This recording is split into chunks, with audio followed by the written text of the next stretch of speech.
tails, one head, one yang line.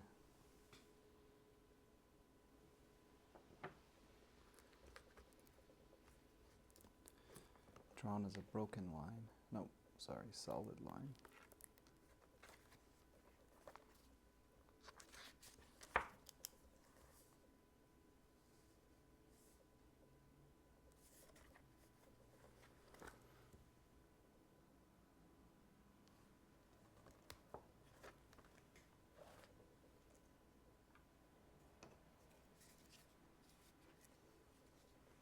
Driftwood, something is.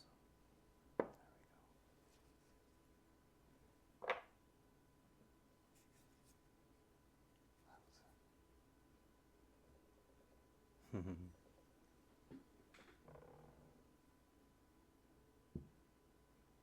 Sorry.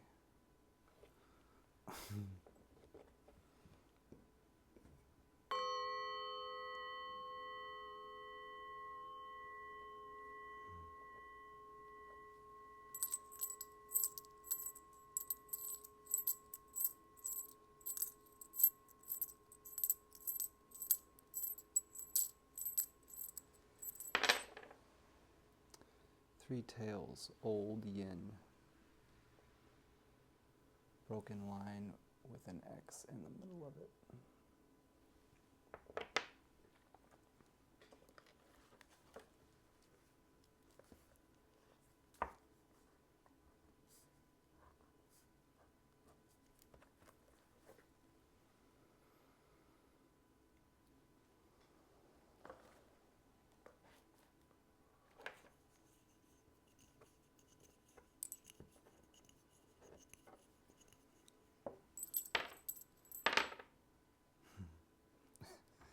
3 tails.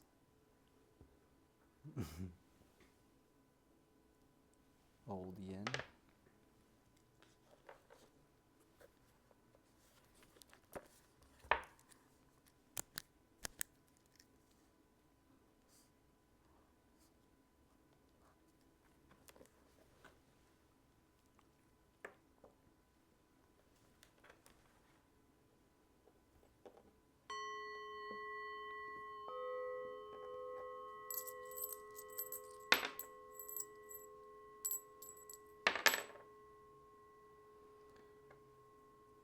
One tail, 2 heads.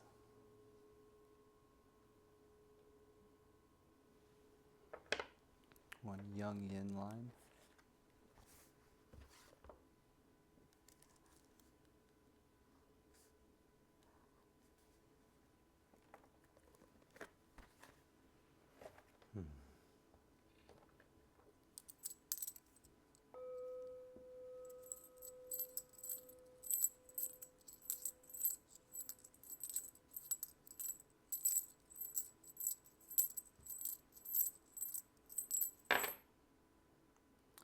Three tails.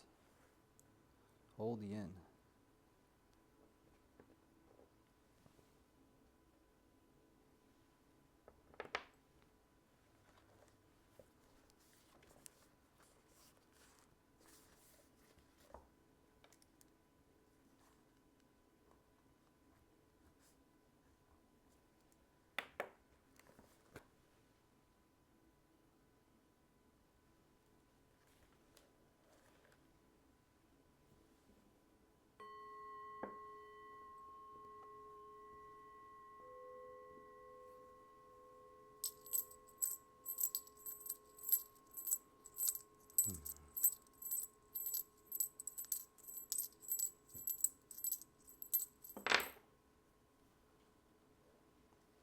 Three heads.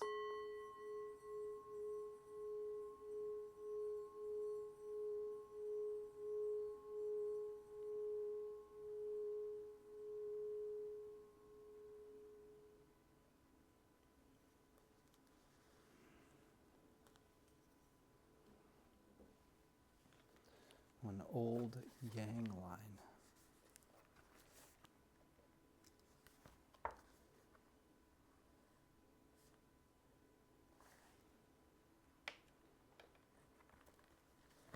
The way we will read this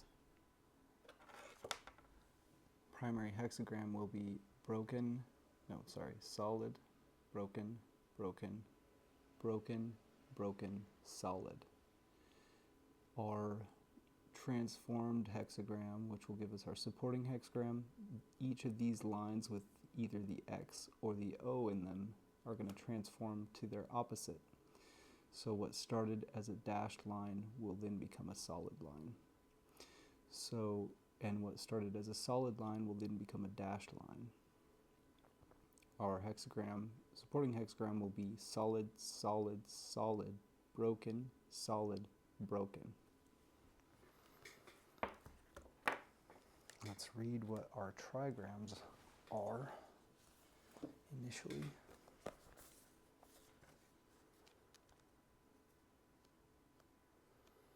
Our bottom trigram in our first hexagram before the transforming lines transform.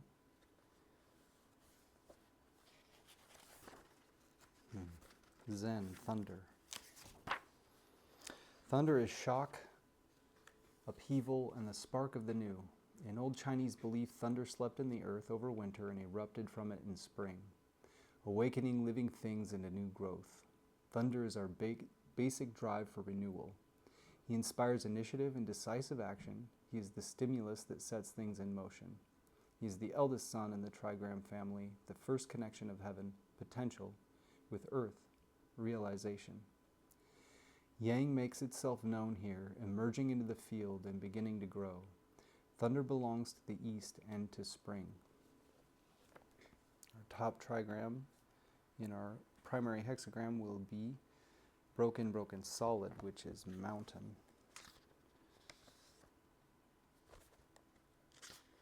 Jen, mountain. The mountain is still. It is a limit where you must stop. Jen brings each cycle to an end, defining a space where we can recognize, assimilate, and complete our experience. He creates a personal still center amid change, where we can retreat for perspective and a firm foundation for new growth. He is well-grounded, confident, and of independent spirit. He is still and knows. Mountain is the youngest son, child of maturity. In the cycle of directions and seasons, he is the northeast, late winter, approaching spring, the pivot between cycles.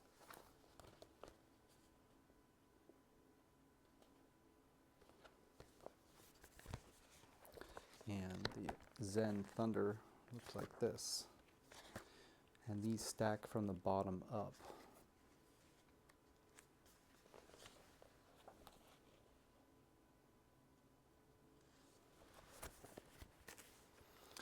So let's just read our first hexagram, and then we'll transform the trigrams and get our secondary hexagram after we figure out what our initial hexagram will be.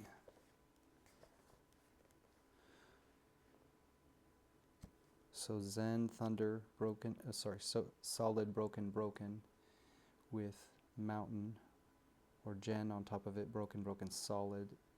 It's going to be hexagram 27. And we'll just figure out right now while we're here what our supporting hexagram will be. Our bottom or inner trigram will transform to Qian, which is heaven, solid, solid, solid. And our top trigram will transform to broken, solid, broken, which is Kan, water, deep water. And that'll give us hexagram 5.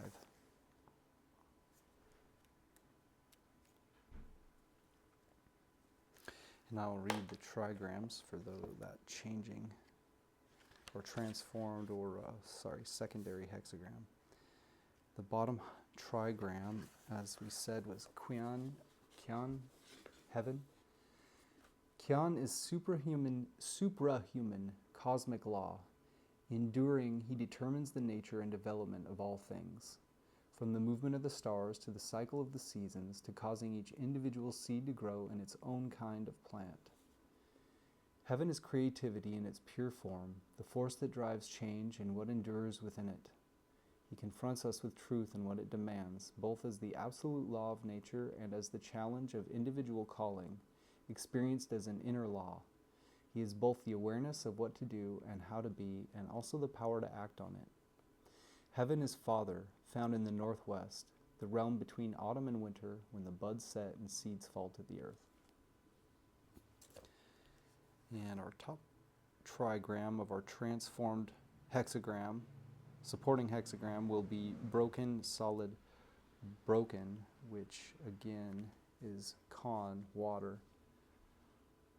Kan is deep water, flowing and formless. He is the complement of Li, dark where Li is bright, unconscious to her sharp lucidity, and represents a more fluid, intuitive, and emotional way of perceiving.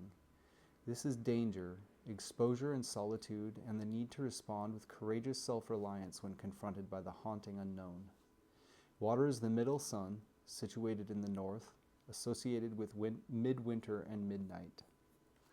And these two trigrams look like this. So our primary hexagram will be thunder beneath mountain, and our secondary hexagram will be heaven beneath water.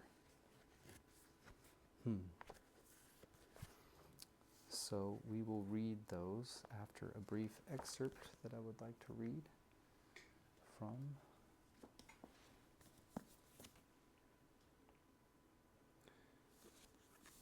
specifically a section called 20th Century Taoists.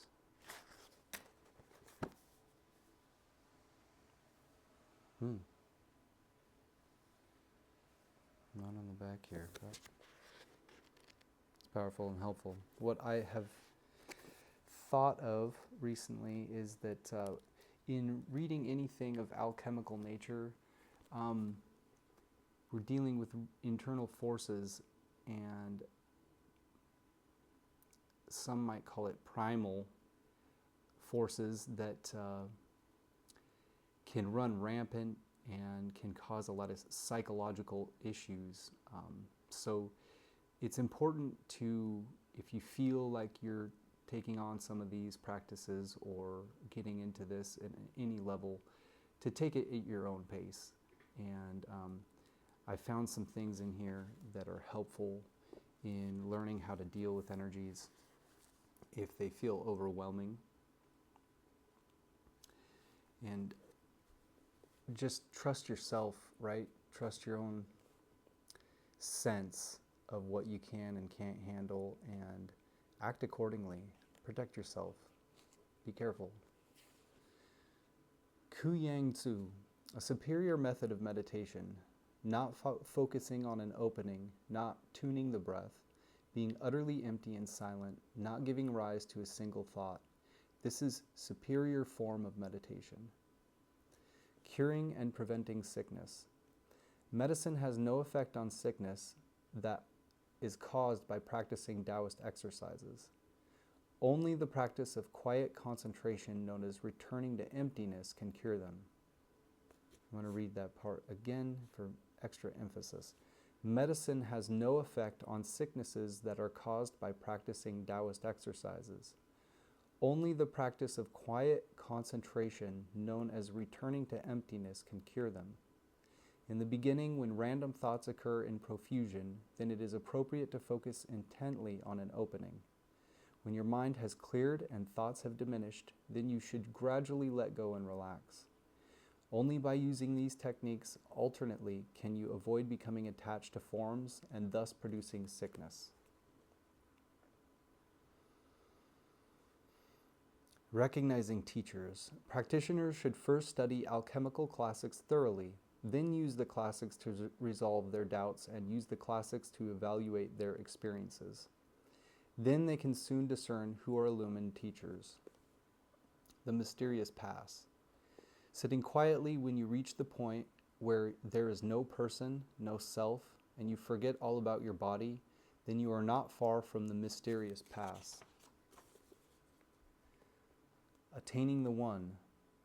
Attain the one, and all tasks are done. Oneness means that all differences return to one root.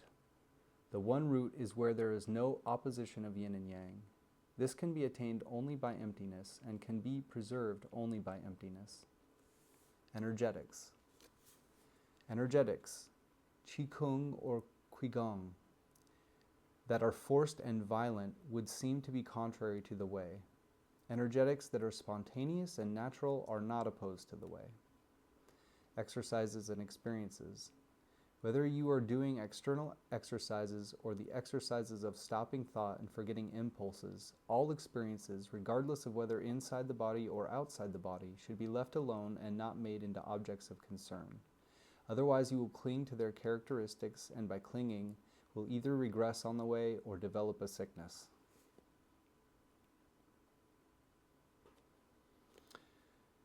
Mahoyang. Seeking teachers. There is nothing to seeking teachers but complete sincerity.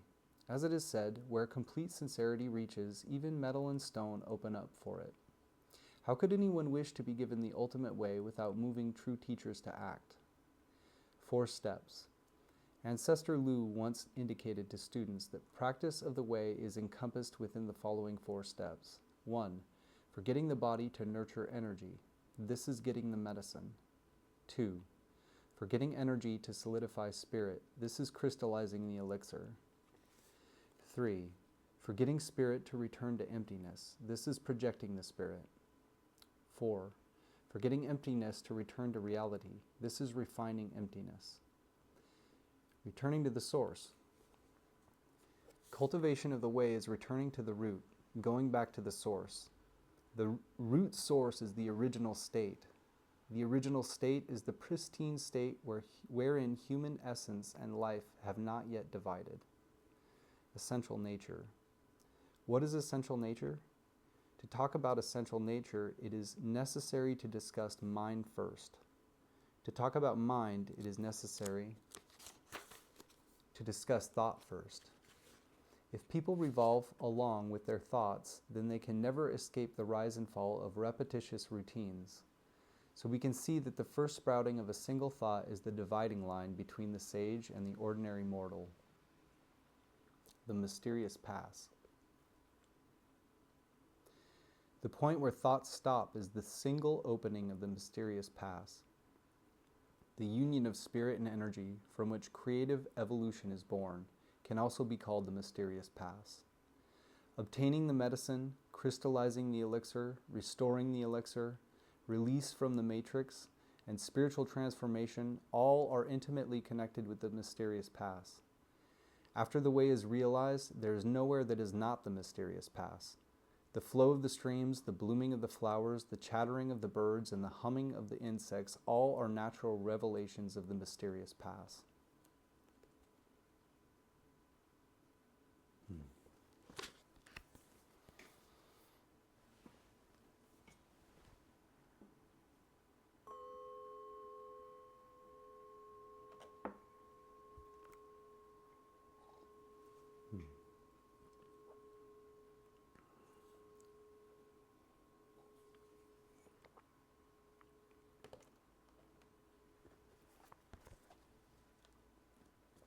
We'll be reading first off from the Taoist I Ching by I-ming, written in 1796 and translated by Thomas Cleary. In the beginning, there are really short descriptions of the hexagrams, and so we'll first read those, and then we'll jump into the really spiritual stuff. 27.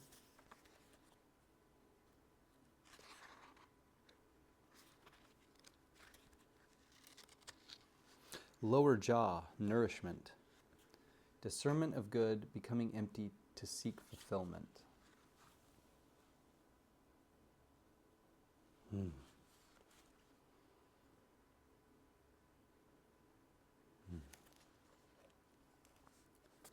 then 5.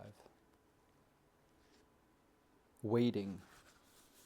Waiting for the proper timing and gathering primal energy. gradually restoring the primordial in the midst of the temporal.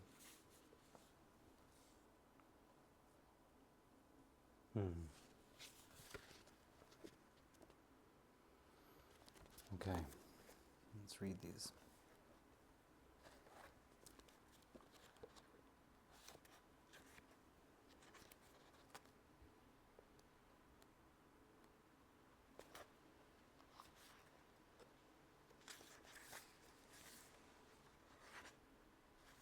Lower jaw, nourishment.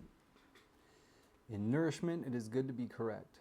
Observe nourishment and seek fulfillment for the mouth by yourself. Explanation. The lower jaw moves whenever the mouth eats something. From that, it has the meaning of nourishing people. As for the qualities of the hexagram, above is mountain, still, and below is thunder, active.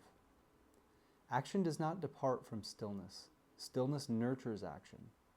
Action is not random. Stillness is not vain. Action and stillness unified, it is therefore called nourishment. This hexagram represents choosing good and holding fast to it. Becoming empty to seek fulfillment. It follows on the previous hexagram, fidelity. Fidelity involves strong action. Without the work of care and nurturance, action and strength cannot be appropriate, and fidelity thus errs. This is why the path of nourishment is important. Nourishment means nourishing what is right and getting rid of what is not right. What is right is beneficial to body and mind. What is not right is harmful to body and mind. Therefore, the path of nourishment requires correctness to be good.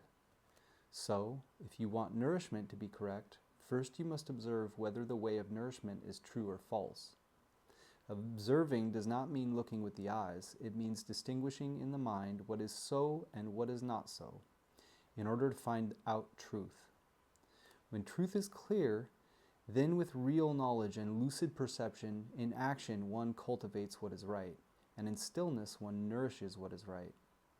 When one attains what is properly nurtured in both action and stillness, one can thereby seek fulfillment by oneself. It does not say seek food for the mouth, it says seek fulfillment for the mouth. It does not merely say seek fulfillment for the mouth, it says seek fulfillment for the mouth by yourself. This means what is sought is what is right, and what is fulfilled is what is important. It is not a matter of rich food, it is a matter of benevolence, justice, and enlightened qualities. But the way to fill oneself with benevolence and justice and taste enlightened qualities is all in seeking by oneself, not relying on others. One day, when you conquer yourself and return to true order, the whole world will revert to humanity. If you seek fulfillment, you find fulfillment. If you seek food, you find food. It is simply a matter of what you seek for yourself. The mouth is something empty inside. Fulfillment means satisfying, filling. Emptying the mind, filling the belly, emptiness and fullness correspond. When the time calls for action, you act, actively furthering yang. When the time calls for stillness, you remain still, quietly using yin. Cultivating the external by action, nurturing the internal by stillness, unconstrained by action or stillness, inwardly and outwardly merging with the Tao. Stillness as ever nurturing, action also nurturing, action and stillness consistently correct. Ultimately, one can perfectly attain the great Tao, auspiciously completing it. Those who consider the harm of hunger and thirst to be harmful to the mind all nurture the small and lose the great. This could be called seeking food by oneself, but it could hardly be called seeking fulfillment by oneself. Once one has lost true fulfillment, how could it be called nourishment?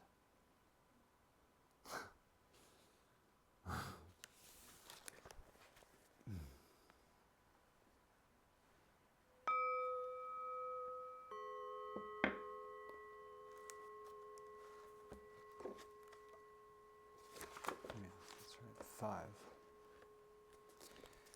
How these hexagrams relate to one another.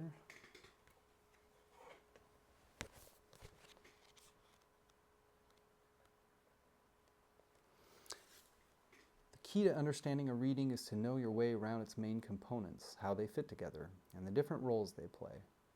If your reading includes changing lines, then you will need to understand primary hexagram, relating hexagram, and changing lines together.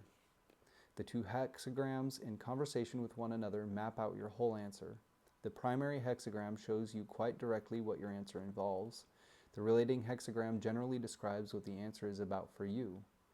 It sets the primary hexagram in a broader context, an influence, a direction of travel, an underlying issue that has to do with you and your relationship to it all. If the two hexagrams map out a landscape for you, then the changing lines stick a pin in that map to say you are here, or at least, here are some places you may find yourself. They are the immediate answer to your question as the most specific, focused part of a reading. Their message always takes precedence over all other elements. For example, the primary hexagram might describe a reassuringly secure situation, but a changing line could warn how insecure your position is within it. This next hexagram, number 5, is our supporting hexagram. What the reading means for us, essentially, in the broader context of the first hexagram.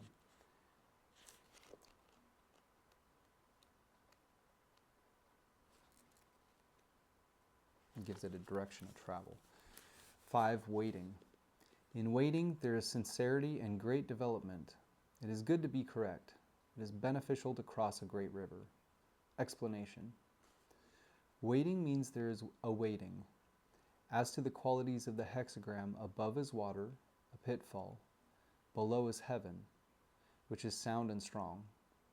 Being sound and strong and able to manage in the midst of danger, it is therefore called waiting. This hexagram represents nurturing strength, awaiting the proper time. It follows on the previous hexagram, difficulty. Difficulty is movement and action in danger, restoring the primordial while in the midst of the temporal. Therefore one travels the path of strength and firmness and takes the true yang fallen in water out.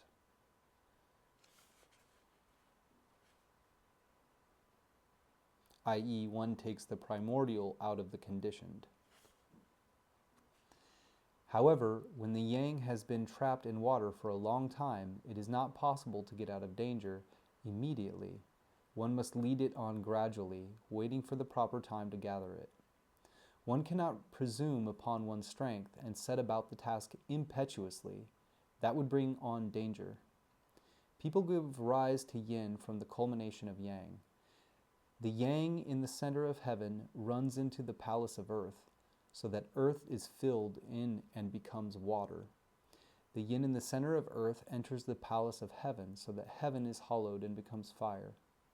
At this point, working with false yin and false yang, the strong becomes weak and the submissive becomes stubborn. The intent is not sincere and the mind is not right. Being aggressive, one is not aware of danger and is not receptive enough to notice obstacles. One acts dangerously, hoping for the remote chance of luck, knowing no limits. Now, if you want to get out of danger, it is necessary to know danger. Being able to recognize danger is being able to believe it is dangerous. Once you believe in the danger, you have inner control.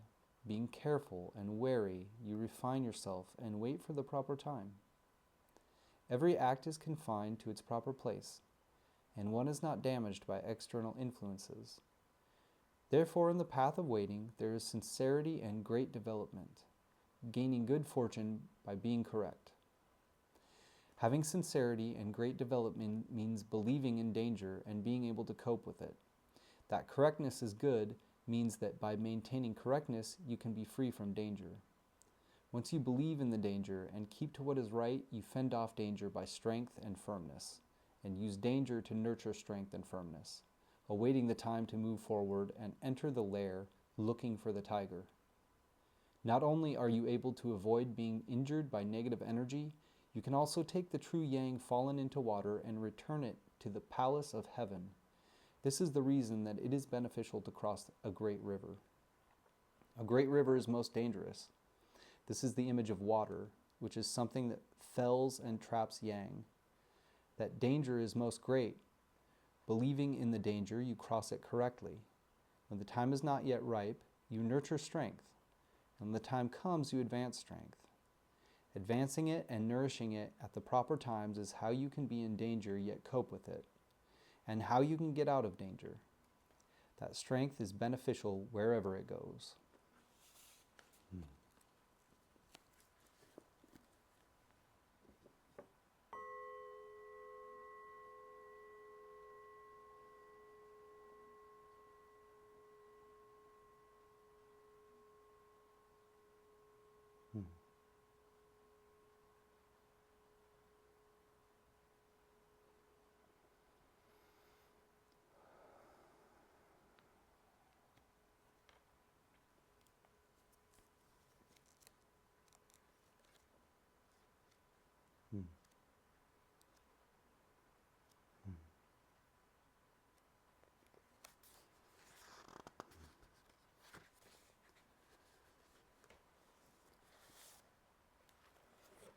Changing lines are 2, 3, 5, and 6. So we're going to read all of those, and they all will be part of our most specific aspect of our reading.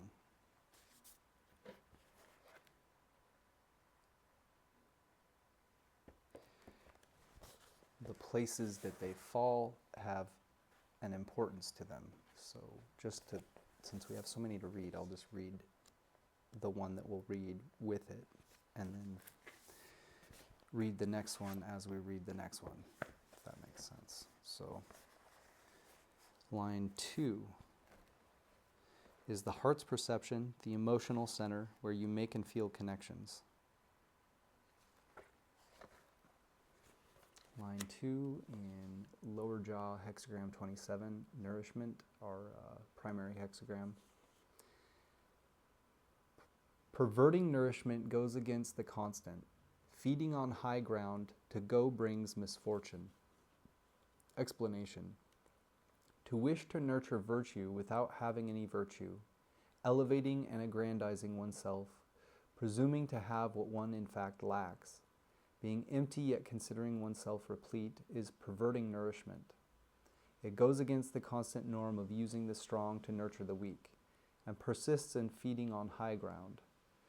This is the nourishment of the ignorant who act arbitrarily, not knowing how to seek truth. And our next changing line is 3. And the context for that will be an emerging identity facing a transition with fear or desire, resolution or indecision. These changing lines may contradict one another. If they do so, they could all be part of influences that are affecting your current situation. It's good to gnaw on those and see what that might mean for you. Often in life there are conflicting forces about us. And in this instance we have 4 of these that may conflict. We'll see. Going against nourishment, even with rectitude, this is inauspicious. Don't act on this for 10 years. There is no benefit. Explanation. Dwelling at the extreme of action, following one's desires, concerned only with food and clothing and not with essence in life, nourishing the little body and being a petty person is going against the nourishment of nurturing truth. Even if the food is gained rightly, it is still an inauspicious path. People like this may spend their entire lives unaware that there are qualities that should be cultivated. It is not merely 10 years that this should not be acted on, there being no benefit. This is nourishment in folly and ignorance, ending up without true fulfillment.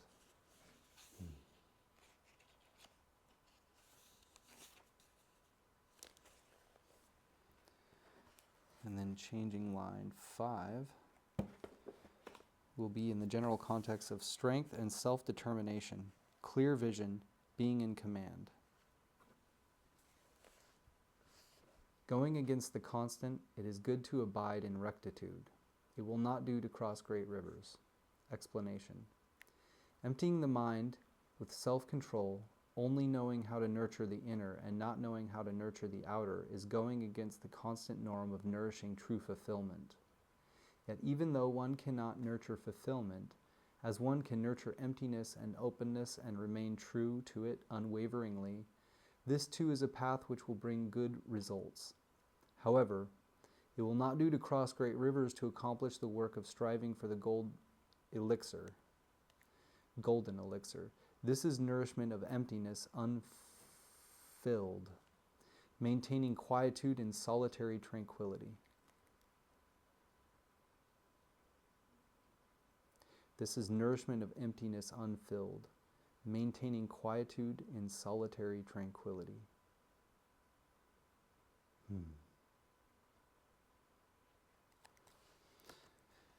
And then line 6. Beyond the main action, reviewing experience, asking what comes next. The source of nourishment, dangerous but auspicious. It is beneficial to cross great rivers. Explanation. Firmness abiding in flexibility, resting in its proper place, action and stillness unified, one is able to nourish the inner and the outer as well, able to nourish oneself and also nourish others. Great is that nourishment. This is the source of the path of nourishment, whereby it is possible to complete the beginning and complete the end. Able to nourish in adverse circumstances, one is then able to nourish in favorable circumstances, of one's own accord, without waiting for anything to be said. When nourishment reaches the point where it is unconstrained by adversity or favor, unobstructed by difficulty or ease, then energy and constitution both transmute, yin and yang merge, and one rests in the highest good, unwavering. The spiritual embryo solidifies, and the great way is completed. This is nourishment that includes both emptiness and fullness together, that has a beginning and an end. In each of the 6 lines there is that which is nourished, but there are differences of right and wrong. If we look for firmness and flexibility to match each other, freedom from constraint by either adverse or favorable circumstances, both striving and non-striving, completion from beginning to end, it seems we can only find this in the top yang. Practitioners of the Tao should calmly observe and closely examine, seek fullness by means of emptiness, nurture what is right, and return to the state of highest good where there is no evil.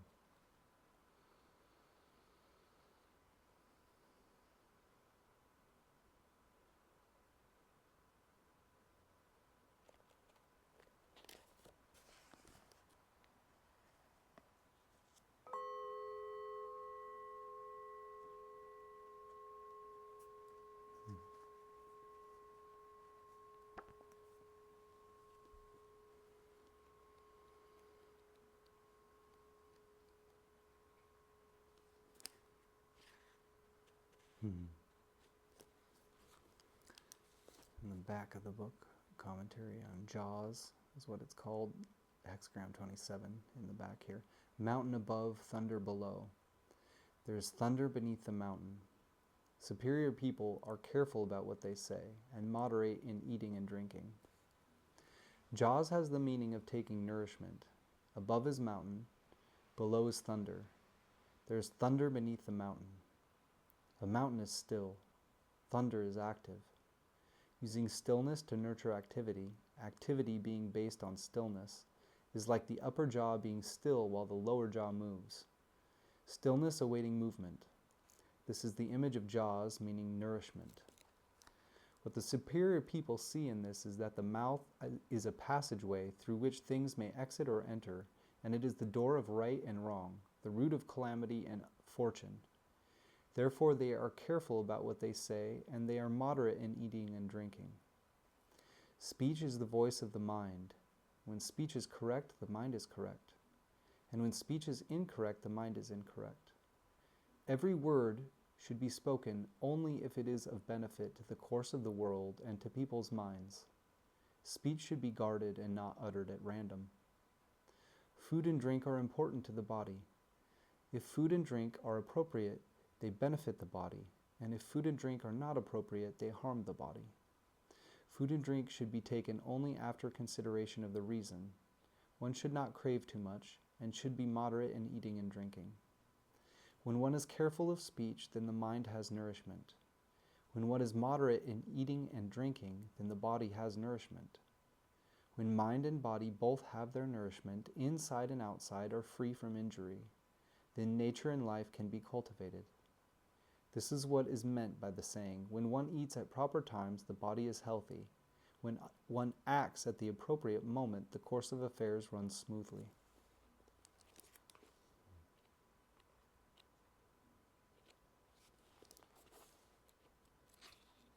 Hexagram 5, waiting. Water above, heaven below. Clouds rise to heaven, waiting. The superior person makes merry with food and drink. Waiting means there is something awaited. Above is water, below is heaven. Water vapor rises from the earth to sky where it condenses into clouds. When clouds form in the sky, rain may be expected.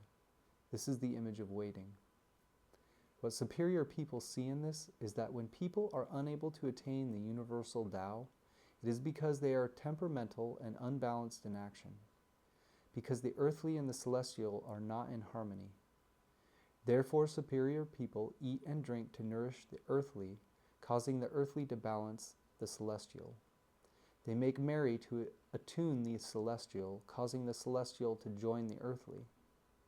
When the earthly and the celestial are in mutual harmony, living energy is stored within, producing being from within non-being, spontaneously without forced effort. This happens because the sweet rain of life falls naturally through the coalescing of the energies of heaven and earth. The sprouts of living potential grow when the energies of yin and yang commune. Here, food and drink refers to nurturing the body so that the body is sound. Making merry refers to nurturing the mind so that the mind is unburdened. When body and mind are nurtured, the restorative elixir is easy to crystallize. Herein lies what is known as refining the self and awaiting the proper time.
Don't let me forget to pull a card for the Tao Te Ching at the end.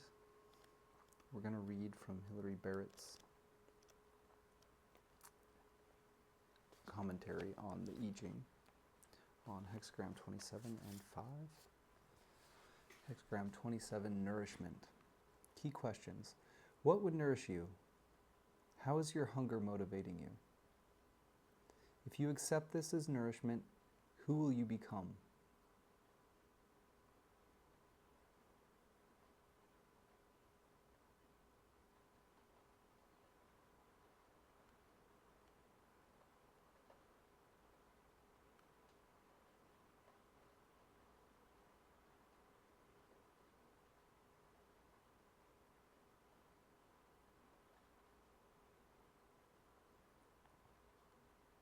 Oracle. Nourishment. Constancy brings good fortune. See the jaws. Your own quest for something real to fill your mouth. Literally, this hexagram is called jaws. It means not only what you eat, but all the processes and structures that sustain nourishment. It includes all forms of nourishment: physical, social, emotional, intellectual, spiritual. all creating and recreating an individual ecosystem to sustain and shape you. Constancy brings good fortune. Steady, clear persistence in honoring what truly sustains you. Yi calls on you to see the jaws, to become aware. How do you habitually nourish yourself and others? What deep instincts are at work here? What real nourishment are you seeking? Image. Below the mountain is thunder, nourishment. A noble one reflects on his words in conversation and is discriminating about what he eats and drinks. The sound of thunder under the mountain echoes and re-echoes and is slow to fade away. The words you speak are the same. You put them into circulation and they become part of the constant flow of nourishment among people. The same flow that nourishes you in the end. A noble one pays careful attention to both giving and receiving, how he nourishes others, and what he will accept as nourishment from others. You don't have to swallow every opinion you are offered. Sequence. Nourishment follows from Hexagram 26, Great Taming. Things are tamed, and so there can be nurturing, and so nourishment follows. Nourishment means nurturing. Naturally, to nourish people, you need good farmers. The truths you choose to nurture and cultivate in your life become the foundation of your personal ecosystem. They are your basic nourishment and the energy source for your creative action. Pair. Nourishment is paired and contrasted with Hexagram 28, Great Exceeding. Nourishment nurtures correctly, great exceeding overbalances. To grow into your whole self, you create a harmonious, balanced cycle of mutual nourishment. Yet this growth will eventually outgrow the framework that sustained it.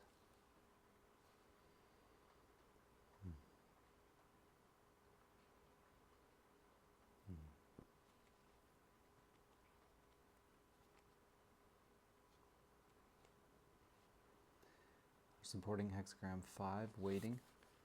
Key questions. How can you wait patiently and with commitment? While you wait, how can you best make yourself ready? Oracle.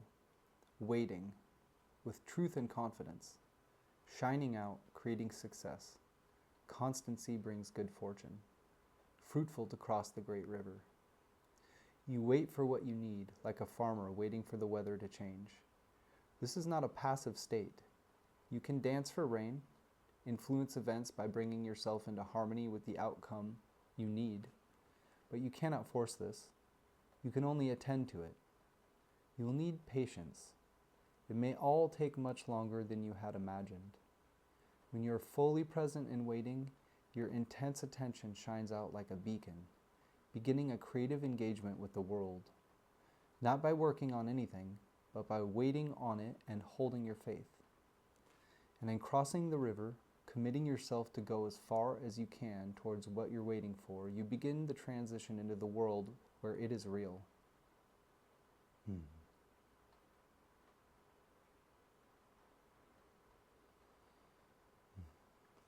Image. The clouds are above heaven, waiting. A noble one eats, drinks, and relaxes with music. A noble one doesn't hover anxiously in the doorway watching the skies. Instead, with sureness and constancy in his heart and fluidity in his actions, he thrives in the present moment.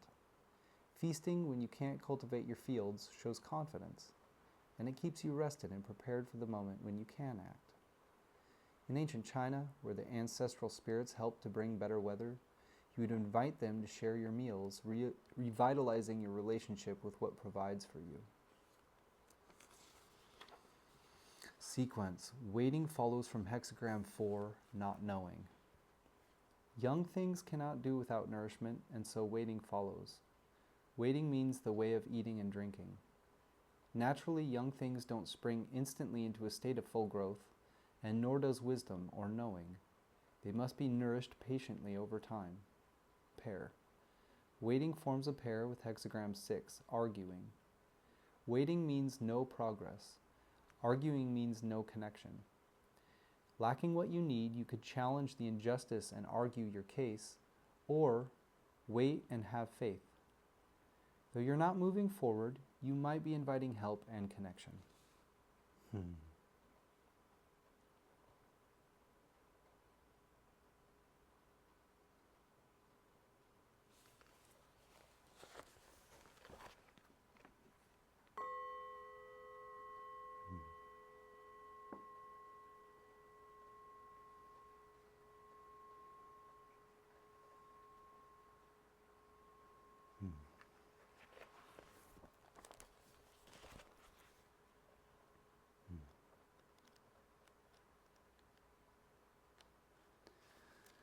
27, Nourishment. We will read changing lines 2, 3, 5, and 6.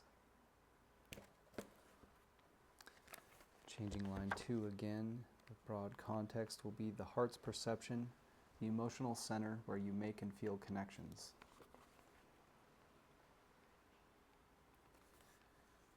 Changing line 2. Unbalanced nourishment, rejecting the standard, looking to the hilltop for nourishment, setting out to bring order, pitfall. The framework for nourishment is toppling over, the jaws will not meet. Now you seek to reshape the way you receive nourishment and reject its regular channels and established sources. The way things are done, what works day to day, is no longer enough. There's a yearning for something higher, simpler, a more direct connection to the pure source. In practice, this leaves you between sources of nourishment, rejecting one and not yet quite reaching the other. Despite the idealistic impulse of the moment, you need to relinquish any desire to fix things. When your own source of nourishment is out of equilibrium, you're not in any position to set the world to rights. Changing line 3 will be in the general context of an emerging identity, facing a transition, with fear or desire, resolution or indecision. Changing line 3 of Hexagram 27, our primary hexagram. Rejecting nourishment, constancy, pitfall. For 10 years don't act. No direction bears fruit. This means rejecting nourishment itself, pushing away what you need to live.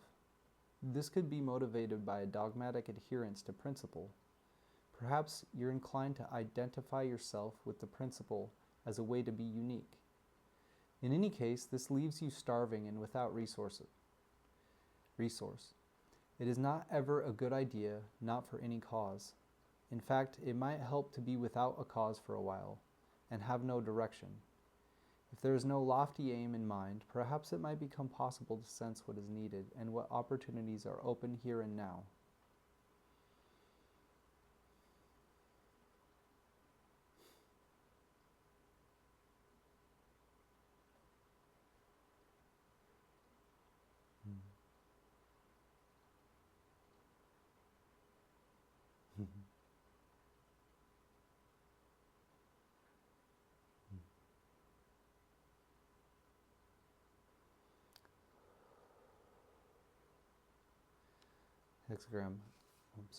Changing line 5 has the general context.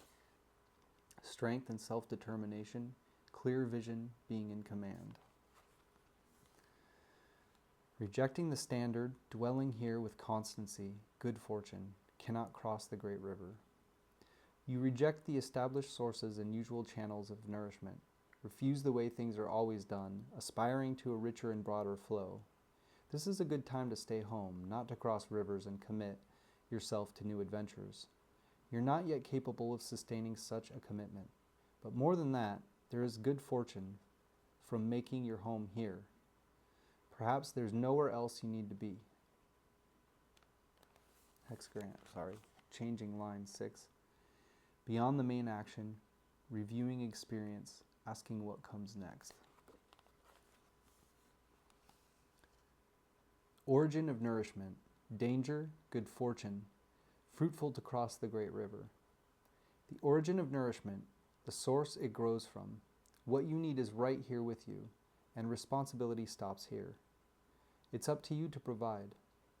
There's no safety net to fall back on. You need to be aware of the dangers and avoid delusions of your own invincibility. But this is also good fortune, because you carry your nourishment with you.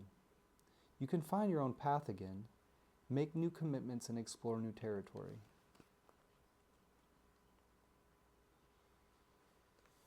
Hmm.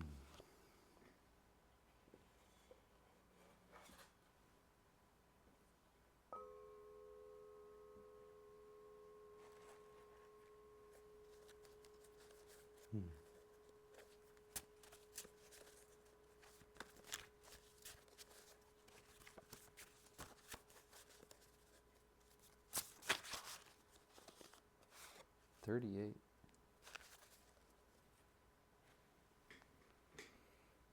Reading chapter 38 in the Tao Te Ching by Jia Fu Fang and Jane English. Translated by. What are we doing here?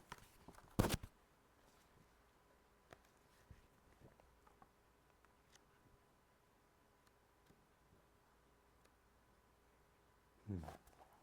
38. A truly good man is not aware of his goodness, and is therefore good. A foolish man tries to be good, and is therefore not good. A truly good man does nothing, yet leaves nothing undone. A foolish man is always doing, yet much remains to be done. When a truly kind man does something, he leaves nothing undone. When a just man does something, he leaves a great deal to be done. When a disciplinarian does something and no one responds, he rolls up his sleeves in an attempt to enforce order. Therefore, when Tao is lost, there is goodness. When goodness is lost, there is kindness. When kindness is lost, there is justice. When justice is lost, there is ritual. Now ritual is the husk of faith and loyalty, the beginning of confusion.